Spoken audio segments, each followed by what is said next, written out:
Hey you guys, this is Rafael from Relics.com. Hope you're having a good day. Remember what my granddad said, we're sitting up and taking nourishment, so we ought to be thankful. I know I'm thankful for a lot of things. I'm thankful for my family. I'm thankful for my friends. I'm thankful for my business.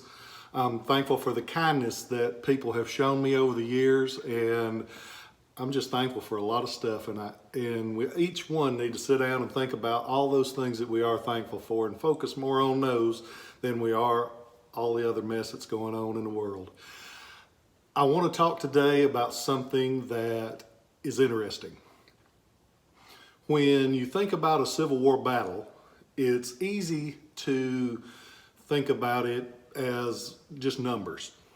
And there was a battle, one of the first major battles in the state of Georgia, happened in Chickamauga, which is just south of Chattanooga.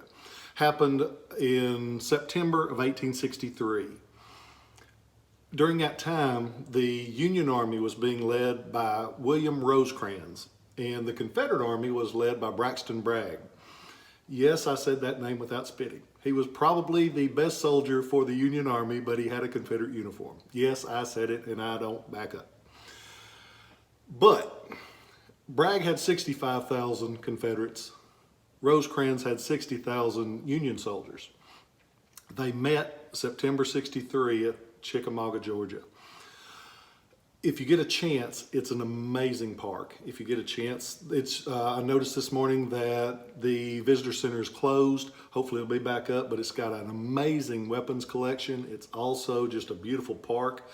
They've got two of the rarest cannons that you will ever see. They are steel rifles, and you just don't see those. I think they made just a few of them. We actually did a show several years ago on a television show that I do, that we got to go into the park and actually fire a real cannon on the park. The battle was fierce. And you can imagine North Georgia is a lot of trees, a lot of underbrush, and when the battle's going on, stuff's just getting hit all over. People, animals, everything that's in the way.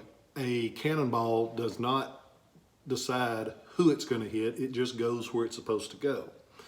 As you can imagine, the trees took a beating like the people. And this is one of those things that took the beating. You didn't think I was going to talk about wood today, did you? Well, here is an original tree section from the Battle of Chickamauga. And it's not just from the area, it's got a cannonball fragment slammed into it. And the cannonballs, kind of like that one, were designed to explode. This one's a Borman, and it would have exploded at a certain amount of time that it was flying through the air. And it would have spread apart and did as much destruction as possible, which was its intention. The fragments come in all shapes and sizes, like this. This one flew, and you can imagine the force for it to bury up into a tree. It hit almost there. And I'll turn it over where you can kind of get an idea of it.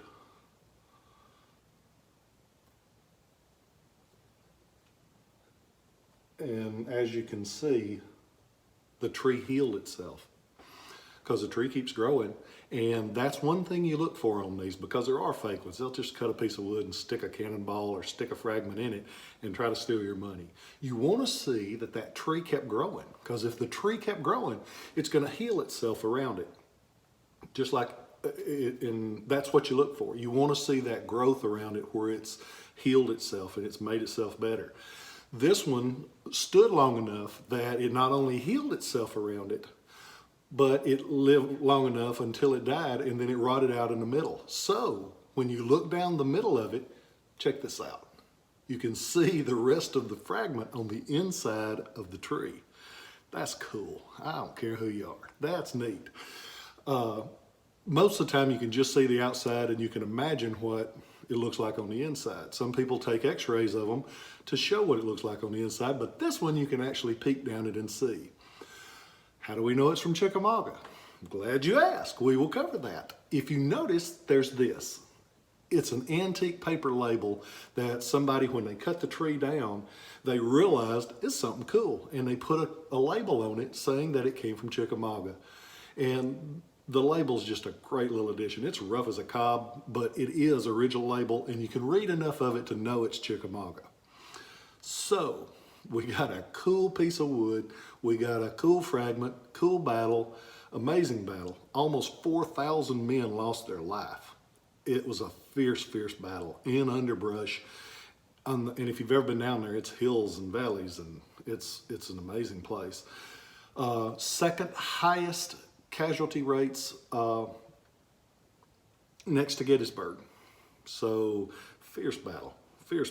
And those men, they made the national park out of it, and to honor those men on both sides that fought, because every casualty of the Civil War was an American. It might have been a Confederate American, it might have been a Union American, but it was an American. So if you get a chance, go to Chickamauga. If you get a chance, go through that cemetery and you give those respects to those men, because they deserve it. They were fighting for what they believed in. I hope that you guys are kind. I'm so thankful for each one of you. I'm thankful for my family. I think it's easy for family not to always realize how much they are loved and cared for until it's too late. I hope that I tell mine every day, and I hope that you tell yours every day, because that's some of the most important words you can say in your life. Remember that I love you, and I'll catch you next time.